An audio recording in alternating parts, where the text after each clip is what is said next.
Ferg the Reporter, and we are backstage at the Wal-Mart AMP, Arkansas Music Pavilion, and we are lucky enough to be able to talk to Stephan from the band Third Eye Blind, who with Dashboard Confessional, and they're going to be tearing it up on stage tonight here at the AMP. Stephan, how's it going, brother?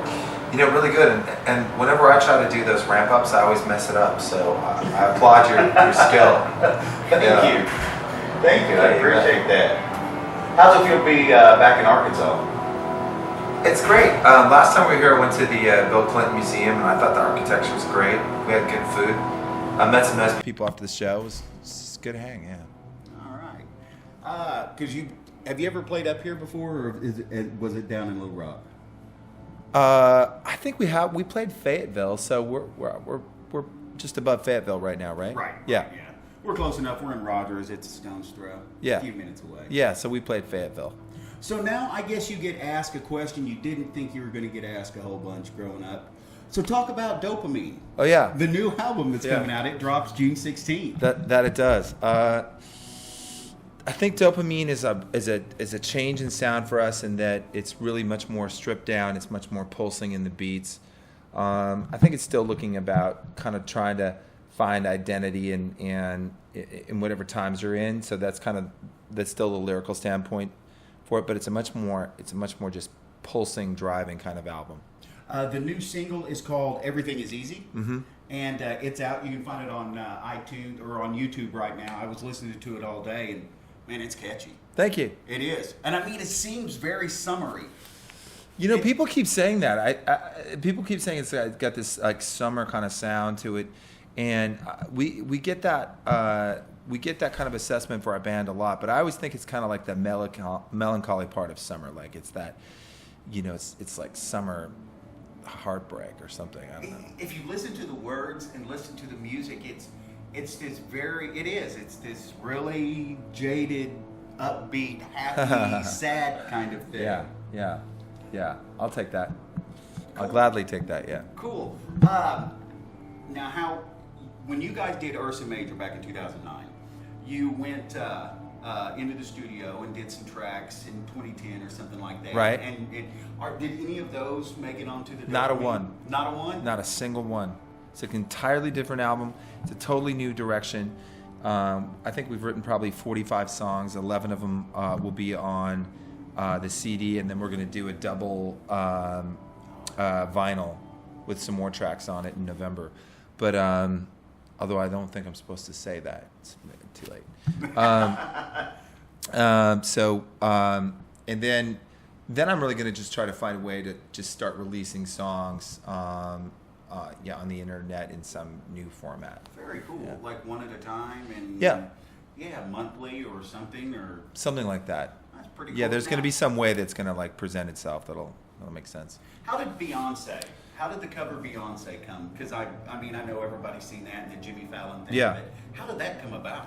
You know, I when I'm making an album, I think I listen more intensely to other kinds of music to just invigorate me and inspire me. And I wasn't very inspired by a lot of the indie rock that I usually listen to. And her album dropped, and I thought it was a really interesting way in which it came down. And then I started to listen to it. And it just had this vulnerability and this immediacy and this just kind of like hucked out there quality that I always look for in music. So I started to get really into it, and I just love that album. And then I heard the song Mine. It has this really complex production behind it. And then I started to hear underneath that just a very simple, very honest song underneath it. So I started playing it on acoustic guitar. And then one day we were in the studio, and I just played it on guitar in the studio, and we put some beats on it, and then we just put it up there for free. So it wasn't pre-thought at all. It was very haphazard. How did he get with Jimmy Fallon? Did he just hear it, like it, want it? I think so. The people above you? No, I mean, I'd love to say it was that organic, but I think somebody from a record company actually gave it to them. And then because Jimmy Fallon plays, he always does like Third Eye Blind skits, and he plays songs, so there's a kind of there's an affection for us there that we took advantage of. Well, exactly. Now, during the writing of most of it, and I went through and I looked at the album stuff, and what Brad once said is you do a lot of the heavy lifting in songwriting. That you bring a lot of the ideas and then let them grow and let them form with from the other. It was Dopamine the same as that? Yeah, I think my songwriting process is usually I do most of it alone. It's usually kind of in a not only alone but kind of in a lonely state. Mm-hmm. So I don't have people around. I'm just kind of sitting there with my guitar, and then I'll take it to the band, and they will embellish and develop what I'm bringing. Excellent. That's kind of tends to be how it goes. Okay, now one question. Just do. Did that ever get on your nerves? Not really. I don't listen to.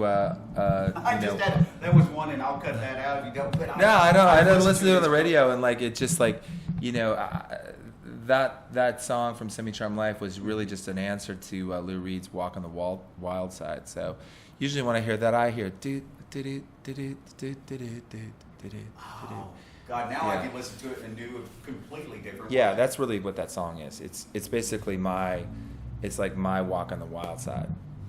Wow. So All right, so it comes out the 16th of June. Yeah, Dopamine. it's like June 2 weeks. 16th, that's like 2 weeks. Yeah. And you can pre-order it now on Amazon. Actually, if you go to your website, Yeah. which is thirdeyeblind.com, it'll take you right to it.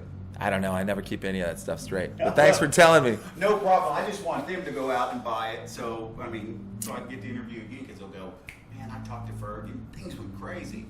But I appreciate you taking the time, man. I know you guys just got up, and I know, and you're rolling around and getting ready for tonight. I know. And trying to eat and trying to go. And Yeah. It's a necessary evil, but I do appreciate it. And Hey. I really, really do. No, it's nice to spend some time talking to you. All Indeed. right. Well, this is Ferg the Reporter, and I am backstage at the Wal-Mart AMP with Stephan from Third Eye Blind, where him and Dashboard Confessional, man, they're going to tear it up. And do you have anything to say to your fans? I'll see you tonight. All right. Thank you. Yeah, you did a good job.